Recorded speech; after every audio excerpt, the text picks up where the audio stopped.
નમસ્કાર દર્શક મિત્રો, ટીજીએનમાં આપનું પુનઃ સ્વાગત છે. હું છું આપનો મિત્ર પ્રફુલ્લ ત્રિવેદી. આજે આપણે વાત કરવી છે યુનિવર્સિટી ગ્રાન્ટ કમિશન, જેનું ટૂંકું નામ છે યુજીસી, જે તમામ યુનિવર્સિટીઓ અને કોલેજોને ગ્રાન્ટ આપતી હોય છે ને એ એક દેશનું સુપ્રીમ બોડી છે.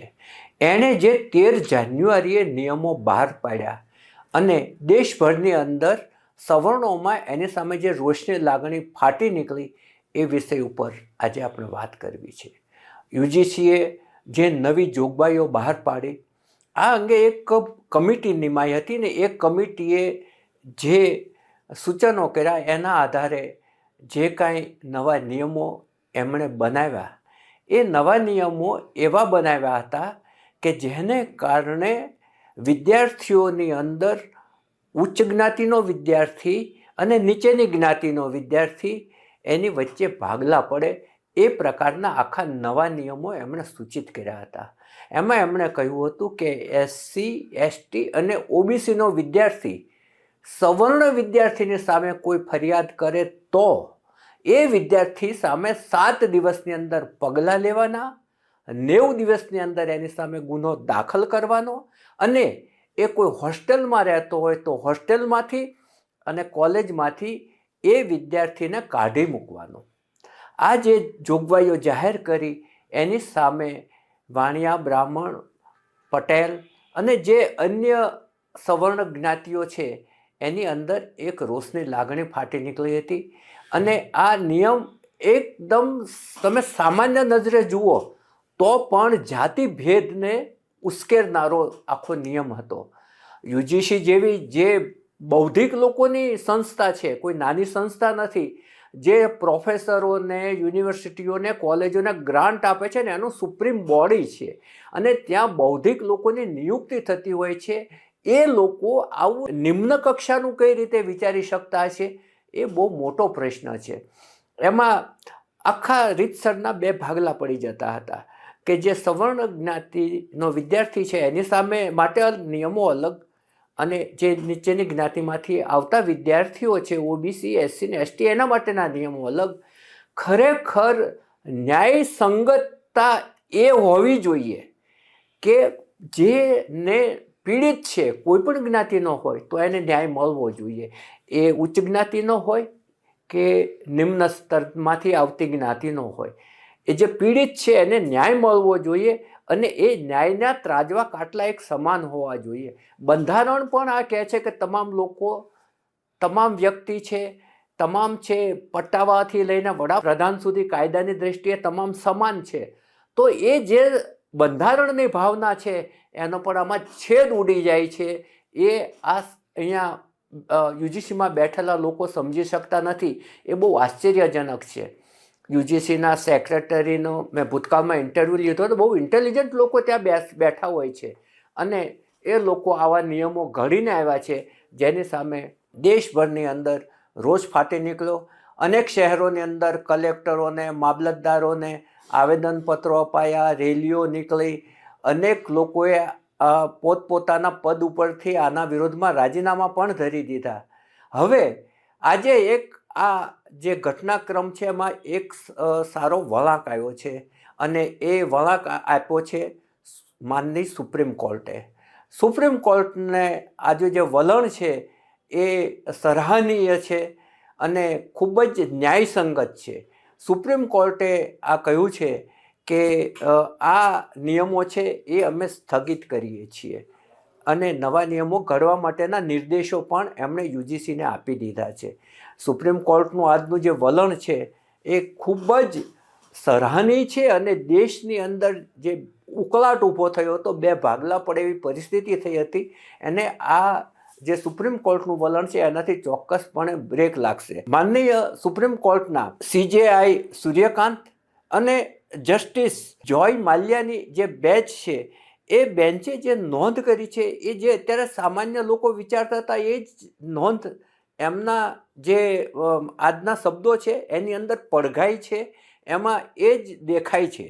એમણે એમ કહ્યું કે આ જે નિયમની જોગવાઈ છે એ અસ્પષ્ટ છે અને તેના દુરુપયોગ થઈ શકે છે. આ જ્યારે આનો વિરોધ કરવાવાળા લોકો હતા એ આ જ દલીલ હતી એમની કે જ્યારે સવર્ણ વિદ્યાર્થી સામે કોઈ ફરિયાદ થાય ત્યારે એ ફરિયાદમાં તથ્ય છે કે નહીં એ તથ્ય તમે કઈ રીતે તપાસશો એની કોઈ બાબતની એમાં ઉલ્લેખ નથી જોગવાઈમાં.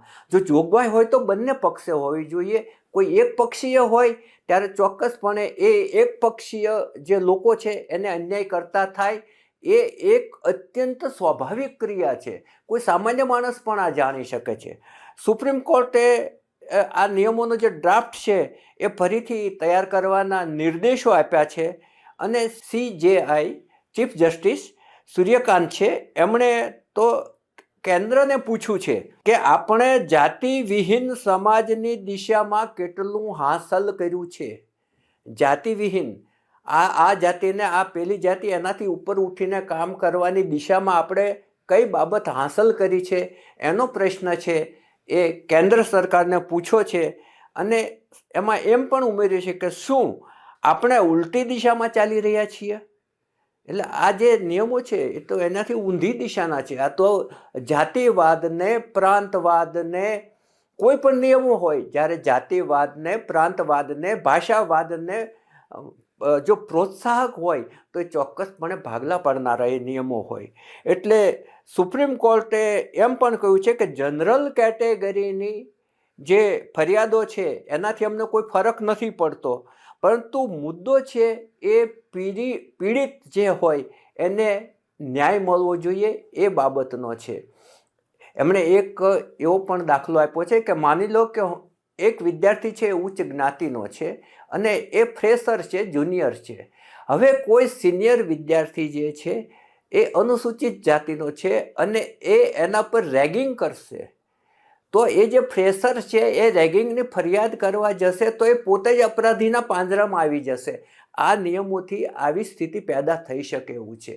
સુપ્રીમ કોર્ટના વલણથી હવે હું માનું છું ત્યાં સુધી મામલો ઠંડો પડશે, પરંતુ આપણા જે રાજકારણીઓ છે એ આવા નિયમો ઘડતી વખતે એમના મગજમાં શું ચાલતું હશે એ પણ આપણે વિચારવું જોઈએ.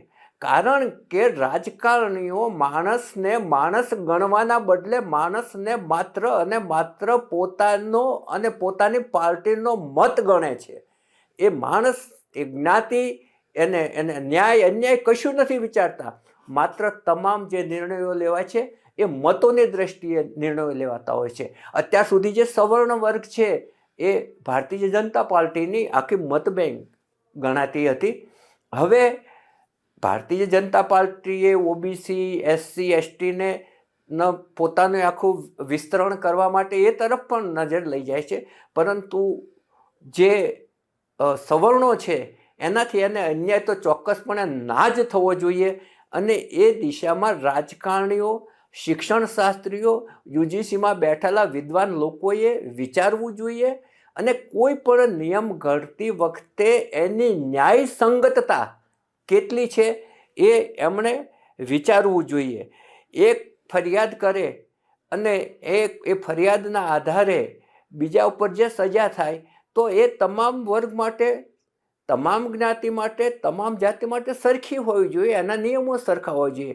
એકમાં 90 દિવસમાં ગુનો દાખલ થઈ જવો પડે અને બીજાને જ્યારે થવો હોય ત્યારે થાય, એવું તો ના હોવું જોઈએ ને. એટલે આપણી જે બંધારણની મૂળભૂત ભાવના છે એને પણ આ વિદ્વાન લોકો નિયમો ઘડતી વખતે ભૂલી જાય છે અથવા તો એની સામે આંખ આડા કાન કરે છે. એ બાબત છે એ અત્યંત દુઃખદ બાબત છે. હવે આપણે આજે જે સુપ્રીમ કોર્ટનું વલણ છે એનાથી એક હકારાત્મક વાતાવરણ પેદા થશે અને આ જે UGCએ જે કાંઈ એને ગાંડ પણ સૂજ્યું હતું એના પર ચોક્કસપણે બ્રેક લાગશે. બ્રેક તો લાગી જ ગઈ છે, પરંતુ હવે એમાં ફેરફારો આવશે એવું ચોક્કસપણે ઈચ્છીએ. અત્યારે બસ આટલું જ. અમારી આ રજૂઆત આપને ગમી હોય તો ચોક્કસપણે એને શેર કરશો, એને સબસ્ક્રાઈબ કરશો અને આપને યોગ્ય લાગે તે એના પર કોમેન્ટ કરશો. નવા વિષય સાથે ફરી મળીશું. નમસ્કાર.